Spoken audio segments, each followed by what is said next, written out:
Next Thursday, the 21st, the Act Now Foundation presents the 6th annual New Voices in Black Cinema at BAM Rose Cinemas. Over 4 days, about a dozen feature films and a slew of shorts will be screened, reflecting the global African diasporic experience. We'll find out much more from the program director in a moment, but first, here's the trailer for one of the features. It's called Somewhere in the Middle, directed by Lanre Olabisi. Hate to tell you I told you so. But he finally called me. What are you doing? I'm a designer. You? I'm a lawyer. Really? You're welcome to come over if you'd like. Serious? What's wrong? You married? We need to talk. Can you sit down? Not that I know of. It's really that bad? I've been avoiding going home for months. You are not my mom. You heal yourself? You sound like a little boy. How do you live? Don't ever get married. You try new things, you know. I could try those kinds of new things too. Are you convinced that you'll be happier with this guy as opposed to any other guy? I can't explain it. I'm sorry for everything that I've done wrong. Give me a chance to make things right. I don't know what to do. Don't do anything. Give her some space. I just need to get my mind off of her. Hi.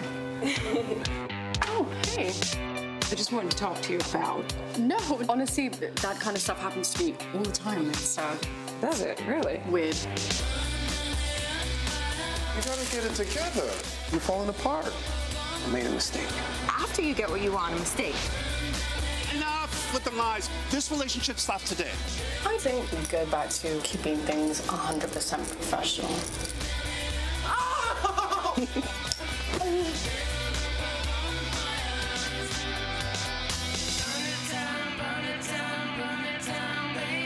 Look at those Brooklyn filmmakers doing their thing. Well, here to preview New Voices in Black Cinema is its program director, Marty Majeski. Welcome back to BK Live, sir.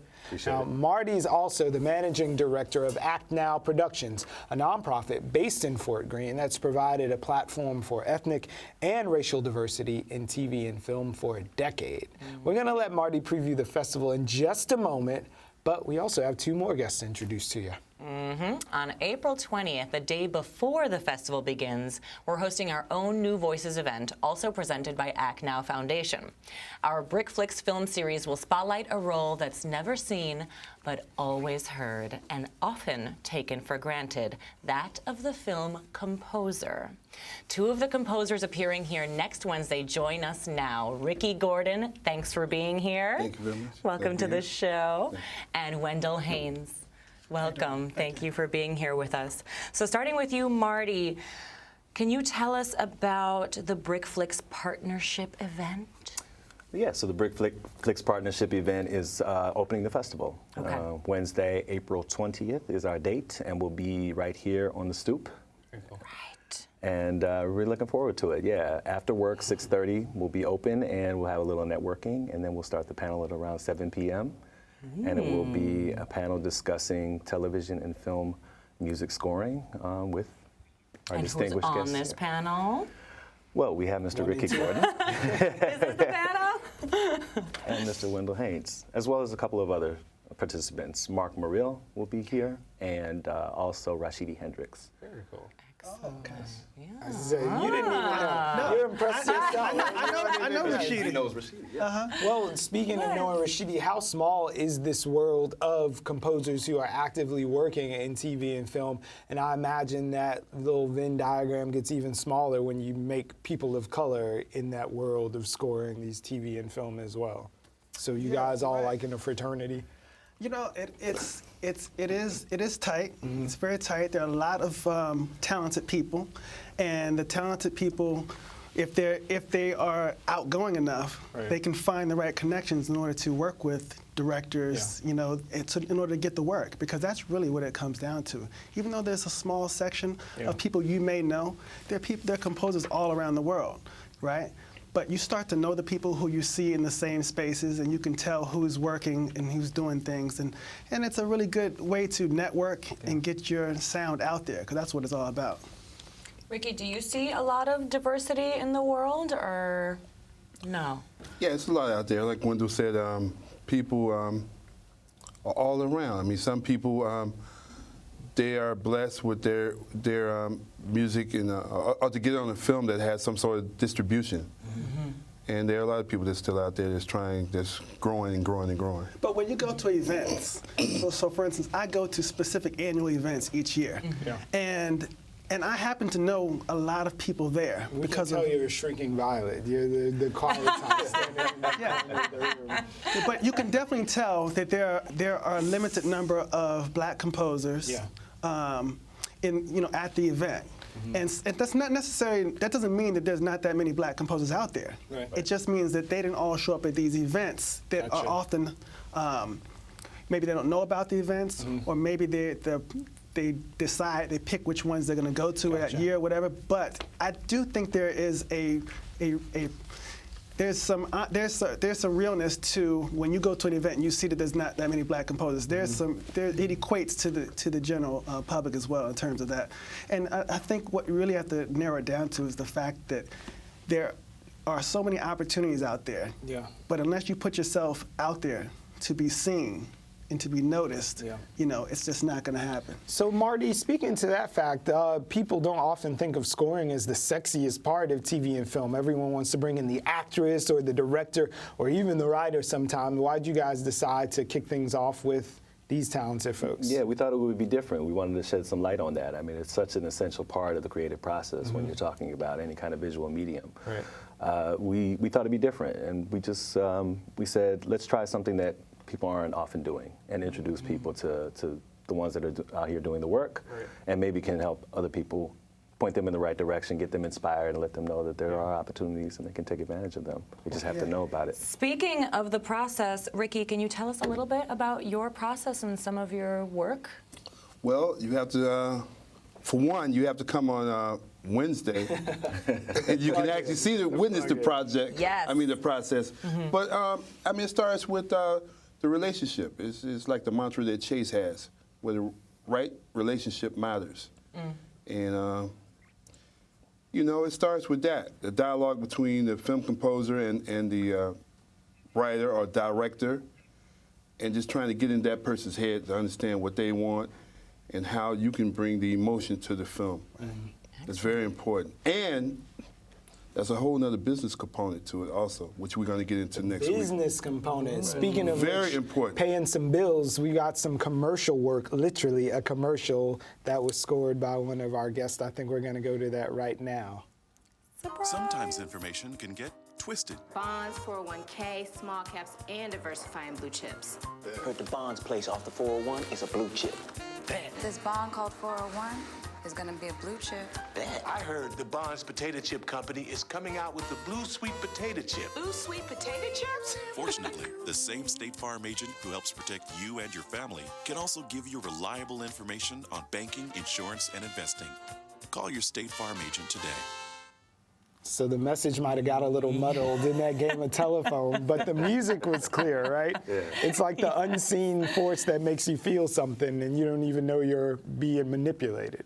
Yeah, it sets the tone, the style of the commercial and the message that you're trying to get across, I think. Yeah. Yeah, especially in that one there, yeah. So I wondered, in this sort of empirification of TV that's happening, where these like big names like Timbaland coming in doing that, or John Legend in the Underground show, if that makes the world more open, or if it's really like you have to have a huge name attached to a project for the score to really cross over and become a cultural thing. Right. I don't think you do. I think that there are so many people with so many projects. There is so much opportunity for music, and people are always in need of music. Great content needs great music. So even though someone like Timbaland or Pharrell could come in and sweep in with their big name and do some things, there's just too many projects out there for that one person to be able to get their hands on everything. So I look at that as opportunity to say, you know what, let's find out all the other places where we can get in. And you can also create opportunities through people like Timberland as well, because they have people that you can contact. But there's so many people doing projects, you know, and I think people should not discount, you know, their next door neighbor or their friends or their colleagues at school. If they're a student in school and they have a friend who's shooting a film, you know, you make those relationships and just add the music to it. Work with them. Say, hey, I have an opportunity. I have music I can work into your film, you know. Yeah, I agree with him on that. And it's very important to keep those relationships going, because a lot of times people think of the persons who have the big PR firm behind them as the only ones that can make or break a film. Of course, you want those names, not necessarily them, but you want your film to do well. And it's all marketing. It's like, do you really need to spend $300 on a pair of Nikes, or can you get some Skippers? The bottom line is that you're walking. Your feet are off the Your ground. feet are off the ground. Yeah. You need good shoes with good soles to get where you're going. But some people buy into that whole marketing thing. Well, we got to have this person. Yeah. I mean, it comes down to they want their money back because the public knows about these names. Right. But the guy next door, like Wendell said, can do the job too just as well if he's seasoned or if she's seasoned. Yeah. Right, right. So what's going to be happening at BAM once you guys get out of the BRIC House? You're extending this thing. So we have 4 days of films running from Thursday through Sunday. How many? 11 features and around 19 shorts. So we have 2 large short programs, and we're playing some shorts along with the features. So we have a lot of great stories. So who needs to go to Tribeca? We got a film festival right in our backyard. That's how we're looking at it, yeah. All right. Yeah, we're going to have a lot to do. Yes. Not mad about that at all. Yeah. Well, it's not a competition. I mean, we need all of those. And just like we need everybody. We need it all. We need to be working too. And I want to say this. Like I said, you join us next Wednesday, you're going to be in a treat. My band's going to play. And also, we have, Wendell has two books he's going to share, and he's going to talk about that next week as well. Put these down so we can get them on the cameras. Absolutely. You don't get these every day.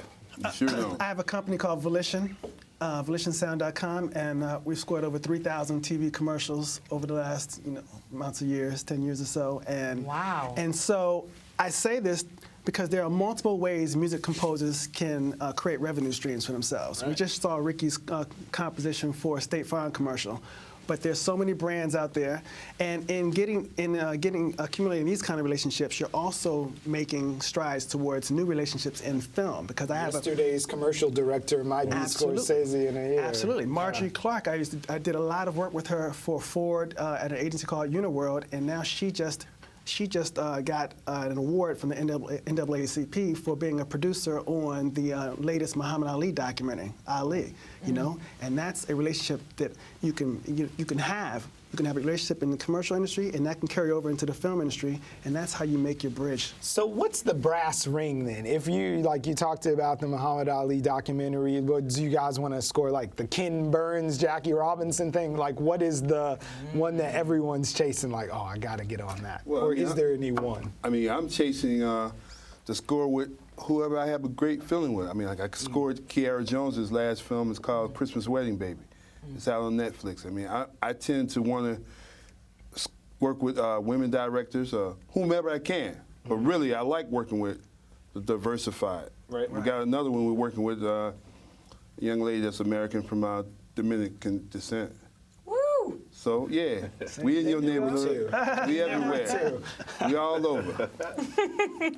Are there a lot of women composers? Are there going to be any women at this event? I have a number of composers on my staff. Yeah.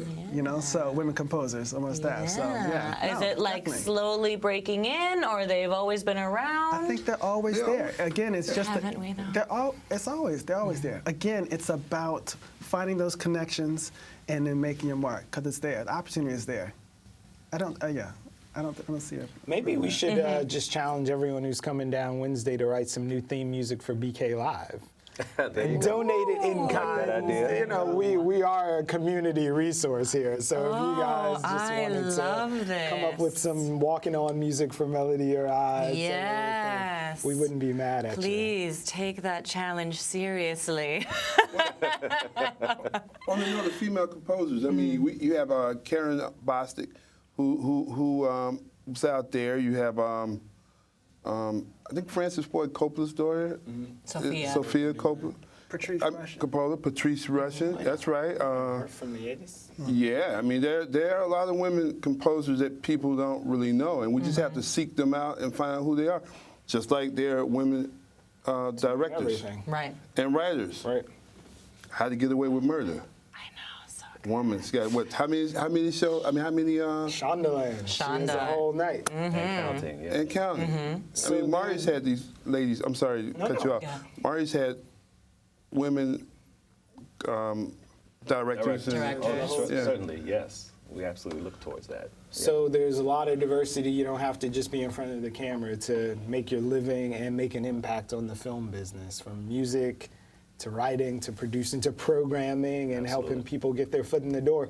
So give us another rundown again before we get out of here. Where are we buying tickets? Where are we going besides here next Wednesday? Right, we're going to buy tickets at BAM, bam.org/New Voices. You can get all the tickets to all the films at that website location, and you can also go to actnowproductions.org, and we have the ability to buy tickets through that. But we're starting April 21st through 24th over at BAM Cinematheque. Phenomenal. And you can check out Christmas Wedding Baby on Netflix and hear Ricky's score. What else can we get in with you? In theaters right now is a documentary score called Tiffany's. It's on the Tiffany's Jewelry Company, the famous Tiffany's Jewelry Company. Never heard of it. There you go. Brian, I see you sometimes in the neighborhood riding your bike, which I think I need to invest in maybe 5 of them. Oh, let's go. Hey, good health, you know what I mean? You good, Rick. Yeah. I'm usually listening to music, only in one ear though. Don't pull me over, cops. But thank you guys for being here. We appreciate the time and the music. Thank you. Thank you so much. We'll see you at the festival.